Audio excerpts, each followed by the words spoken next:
สวัสดีค่ะสบายดีกันทุกคนเนาะพี่น้องเนาะ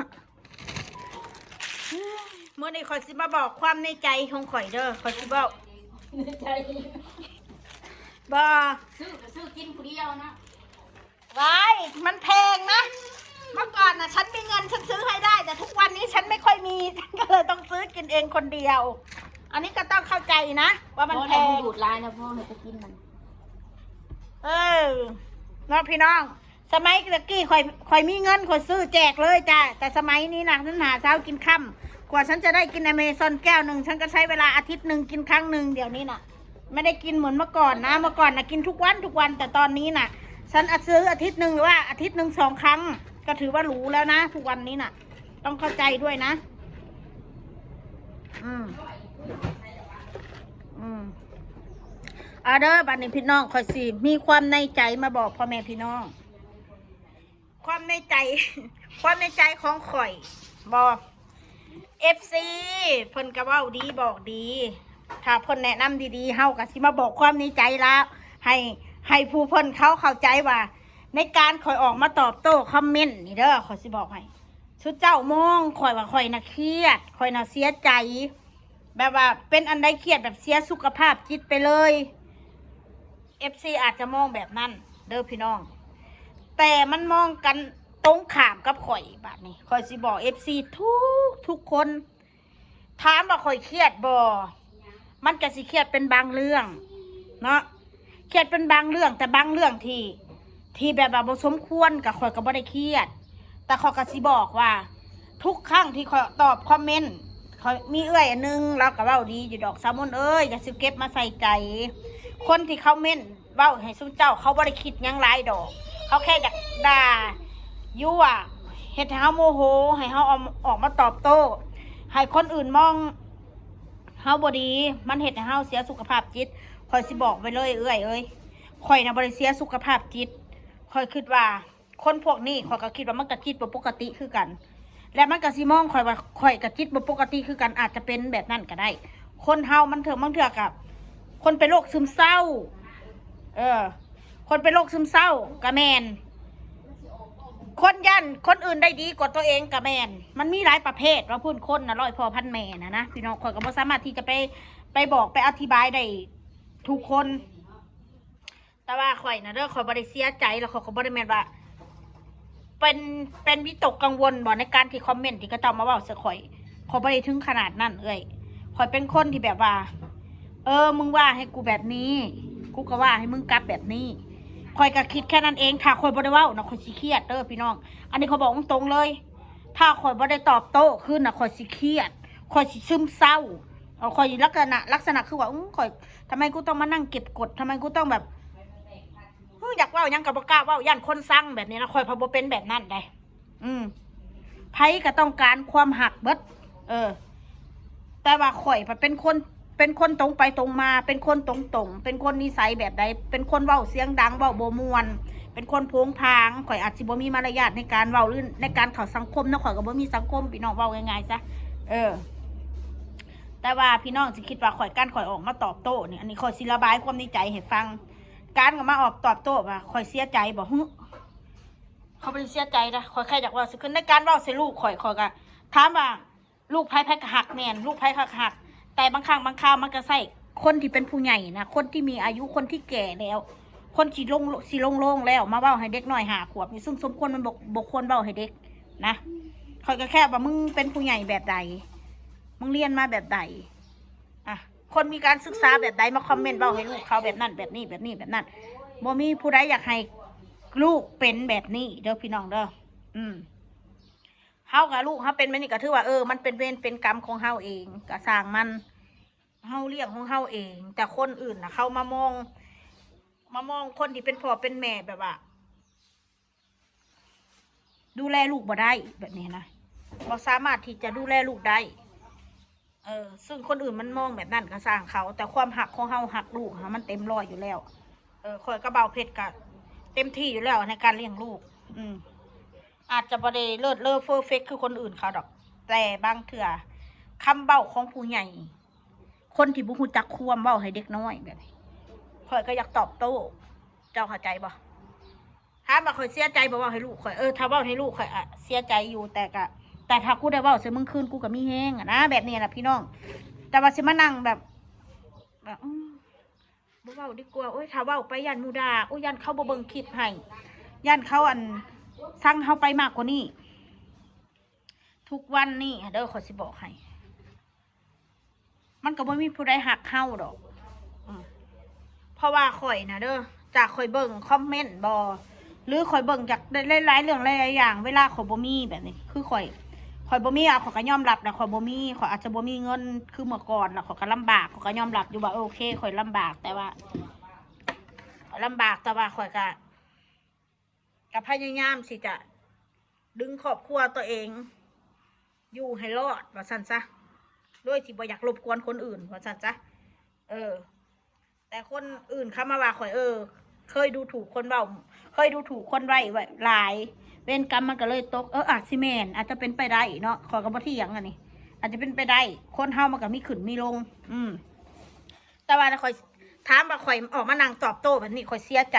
บอกข่อยบ่ได้เสียใจแต่ข่อยดีใจข่อยมีความสุขจ้ะข่อยก็โรคจิตชนิดหนึ่งจ้ะคนมาด่าข่อยด่ากลับข่อยพันมีความสุขคนได้จะมาคิดว่าโอ้ข่อยมีความถูกมึงเครียดแห้งโอ้ยมึงออกมาด่าโอ้ยเข่าทางกูกับเรื่องของมึงจ้านะเรื่องของมึงค่ะแต่เรื่องของกูคือกูสะใจกูเลยด่ามึงขึ้นว่าจ๊ะแค่นั้นเองว่าไม่มีความยังมากมายได้พี่น้องข่อยนะข่อยเห็นคอมเมนต์ FC ดีๆที่เขาแนะนำข่อยก็เก็บเอาไปปรุงไปปรับปรุงอันนี้มันบอดีเด้อซามอนเด้ออันนั้นนี่ข่อยบางเทีข่อยบ่เว้านะข่อยสิไม่เว้าแต่พวกคอมเมนต์ที่แบบซั่วๆนะแต่คอมเมนต์ดีๆข่อยเก็บไว้ในใจข่อยก็บ่อยากเว้าเอาเป็นว่าโอเคนี่เรามาระวังดีกับเฮาคือ FC ถึงเขาจะเป็นรุ่นน้องหรือรุ่นก็ตามแต่คนที่เขาแนะนำเขาบอกกันข่อยเป็น FC จะมาโดนเด้อนั่นจังซี่ข่อยก็อยากบอกอันไหนมันอันนั้นอันนี้ให้มีสติบางคนก็ว่าข่อยนะสติแตกเครียดสติแตกแบบขอบ่ถึงขนาดนั้นข่อยนะข่อยหู้ข่อยอยู่ในสายกลางว่าจังจ้ะข่อยบ่อันนั้นเกินไปแล้วข่อยก็บ่ล่ำเส้นข่อยก็บ่ว่าไปก่อนถึงข่อยสิปากม้าเขาจะว่ามึงปากม้าเพราะมึงปากม้าแบบนี้แหละนู่นนี่นั่นปากข่อยมันสิไปตามคอมเมนต์ไหนพี่น้องคอมเมนต์ผ้าม้ากับม้านำไหนพี่น้องนี่ไซส์แบบนี้จ้ะถ้าคอมเมนต์ดีๆขอกระตอบดีๆค่ะขอบคุณค่ะขอบคุณเด้อพี่ขอบใจหลายๆที่แนะนำสิ่งดีๆถ้าคอมเมนต์มามีแต่มึงกับกูแบบสะทุนกับไปแบบนั้นได้พี่น้องก็ไม่ได้จนเจอได้แล้วก็ไม่ได้ซีเรียสอีกอะมีความสุขขับบ่ได้เว้านะมันเครียดหัวสิระเบิดมันเป็นอะไรสิว่าที่เก็บกดไปเก็บไปเพื่ออะไรมันบ่คือข่อยก็นั่งอ้นนี่สิพี่น้องสร้างแตกต่างกันเหลือเกินคอมเมนต์มาว่าสักข่อยถึงจะเป็นพี่เป็นน้องกันแต่มันก็คนละคนตั้งแต่พุ่นอีหยังตั้งแต่พุ่นนะ เมื่อไร กูบ่ฮู้กูเห็นในตู้ ตั้งแต่พุ่น อีหยังตั้งแต่พุ่นนั่น ตั้งแต่ไปพุ่น ไปใส่ไปพุ่นนั่น ไปตลาดดงกูเป็นคนซื้ออันนี้ฮัน บ่กูสิปิ้งกูสิตำแจวเดียวนี่หั่น ไปล่างก่อนเด้อมึงบริใส่ช่องฟิตไปมินมาจากจักแล้วมึงไว้แนวใดกันแนวนั้นกูรอเอาแล้วมึงด่าไผมาแต่ไสกูล่ะว่าเดียวนี่ ตั้งแต่ไปพุ่น ตั้งแต่ไสกะยาแล้วกูสิตำแจวเลยนี่ ตั้งแต่พี่นั่นมาและFC มา3 คนนะเข้าไปนะเราเอาเงินเดี๋ยวกูซื้อกูเป็นคนซื้อไปตำน้ำพริกลืมก็บอกตำน้ำพริกแมงดาให้พี่หนึ่งนะน้องมนเลยของกินมันลายกันเลยขอโทษหลายๆเด้อเด้อลืมฮักก็คือพ่อนี่เห็นบ่หนึ่ง อันเล็กกูระว่าแมงดามันจะใช้อันนี้บ่ เอาไปล่างหน่อยปิ้งเราบอกฮะพี่กินบ้านแก้วแมงดากินแล้วเราเอาเงินเนี่ยข่อยซื้อข่อยเราเป็นคนซื้อข่อยเป็นคนซื้อนะ60,000 หรือ 70,000นี่แหละนะแมงดานะ คือมันแมงดาก็ระว่า เขาใส่ซ่องฟิตไว้ว่าเป็นยังนะฮะแต่มันก็บ่ได้เน่าใช่หรอเป็นยังดอกปิ้งรสอดปิ้งตำแจ่วมึงก็ใส่มะเขือเดี๋ยวมะเขือเขามีจีมะเขือตำใส่เลย กูสิกินอันนี้แหละ แจ่วแมงดาปิ้งมะเขือใส่น้ำป่นจะกันเลยนะ โอ้จังแมงดา ลวกพักสิผักกาดกูก็ซื้อมาเมื่อวานตามนั่นแหละพี่น้องบ่ได้ซีเรียสเด้อในการที่ออกมาตอบคอมเมนต์นะข่อยอันนี้แหละคือความในใจของข่อยถ้าข่อยบ่ได้เว้าแล้วข่อยเครียดซุมเจ้าต้องเข้าใจว่าข่อยก็โรคจิตชนิดหนึ่งอาจจะไบโพล่าคือเขาว่าอาจเป็นไปได้เพราะว่าเฮ็ดคลิปมานานอาจจะเป็นไบโพล่าคือพวกคอมเมนต์คือกันกับพวกทิวดาข่อยนั่นแหละบ่แตกต่างคือเขาติดตามข่อยมาโดนมันก็เป็นไบโพล่าพี่น้อง มันก็เครียดคือกัน ถ้ามันบ่เครียดนะถ้าข่อยด่ายังไปข่อยบ่ได้เอ่ยชื่อเอ่ยนามสกุลมันเด้พี่น้องเอ้ยมันยังมาด่าข่อยแสดงว่ามันคิดว่าข่อยด่ามันแสดงว่ามันเครียดแม่นบ่คือกันข่อยก็เครียดถ้าข่อยไปด่าคืนแต่ข่อยอยู่ซื่อๆนี่ข่อยอยู่บ่ได้สันดานข่อยก็มักด่าคนคือกันว่าซั่นซะแต่ด่าคนที่เขาด่าข่อยก่อนได้อยู่ซื่อไปด่าเขาบ่แม่นได้พี่น้องข่อยจนข่อยก็เกียมกะลาหัวอยู่ได้พี่น้องเอ้ยเด้อเข้าใจนะพี่น้องสมเพศนะคุณสมเพศครอบครัวมึงได้พาลูกตะลอนเอากระชาถูกจ้าถูกตะลอนมันมีหมองสุขัวนอนเหรอจ๊ะเพื่อนน้องบ่อายเขาไปกินของเขาไปอยู่ของเขาฟรีวะอยู่สิเป็นอ่ะกูอยากอยู่กูอยากนอนห้องมันกูก็นอนเป็นอ่ะแล้วแต่กูอยากนอนกูมาเฮือนหลังหนึ่งกูอยากนอนห้องใดกูก็นอนมันสิเป็นอย่างเฮือนน้องกูเองสร้างไปจากอายเนาะไปหากินเฮือนนั่นไปหากินเฮือนนี่มาลายเจ้ากินเข่าลายเฮือนมาสั่นเฮือนไปน้อยก็นอนดาวอ้นบ่อายดาวอ้นแล้วก็ปูให้คักแน่พระวันปูไว้เลยห้องโถงนอนเงินเลยพี่น้องไปเล่นบัดคืนตี3ตี4บ่ได้เมื่อก็นอนหันเลยพี่น้องเอ้ยนอนนั่นแหละไม่น้อยแล้วก็ดีแล้วก็บ่เป็นไรเฮาบ่ได้ไปนอนห้องเขาเนาะเขาห้องแบบห้องนอนห้องยังเขาห้องลูกบ่ห้องเราบ่โอ้ยข่อยก็บ่นอนแหละเนาะเราก็บอกอยู่เจ้าอยากนอนจะก็นอนเพื่อนนางนัดห้องนางนัดเด้อนางมนข่อยก็ปูห้องทงนอนรถห้องเถื่อมันสิแจ้งแล้วว่าซั่นซะก็เลยนอนบ่ได้มื้อแบบนี้พี่น้องซ้ำนี่เด้อพี่น้องนี่ความในใจความระบายในใจ